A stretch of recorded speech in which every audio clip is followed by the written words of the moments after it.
भारत का इतिहास रहस्यों और अद्भुत कथाओं से भरा है। कहा जाता है कि मगध सम्राट राजा धनानंद के पास अपार धन संपत्ति थी, सोना, चांदी, हीरे जवाहरात, जो भूमिगत गुफाओं में छिपाए गए थे। परंतु लालच और अहंकार ने इस राजा को विनाश की ओर धकेल दिया। और तभी प्रकट हुए आचार्य चाणक्य, जिनकी बुद्धि और प्रतिज्ञा ने इतिहास की धारा बदल दी। उनके साथ था युवा चंद्रगुप्त मौर्य, जिसने न केवल धनानंद का घमंड तोड़ा बल्कि एक नए साम्राज्य मौर्य वंश की नींव रखी। आज हम जानेंगे कैसे धनानंद का खजाना केवल सोने चांदी का ढेर नहीं था, बल्कि एक रहस्य था जिसने पूरे भारत का भविष्य बदल दिया। यह है धनानंद के खजाने का रहस्य।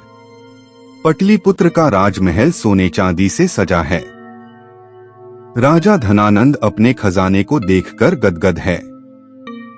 चाणक्य राजसभा में आते हैं और धनानंद को नीति समझाते हैं। धनानंद क्रोधित होकर चाणक्य का अपमान करता है। चाणक्य महल के द्वार पर जटाएं खोलकर प्रतिज्ञा करते हैं, मैं इस धनानंद को गद्दी से उतारूंगा। चाणक्य वन में युवा चंद्रगुप्त से मिलते हैं और उसे प्रशिक्षित करने का संकल्प लेते हैं। चाणक्य का जासूस गुप्त रूप से धनानंद के खजाने का रहस्य जानकर खबर लाता है। एक भूमिगत गुफा जहां सोने चांदी, हीरे जवाहरात का अंबार लगा है, सैनिक पहरा दे रहे हैं।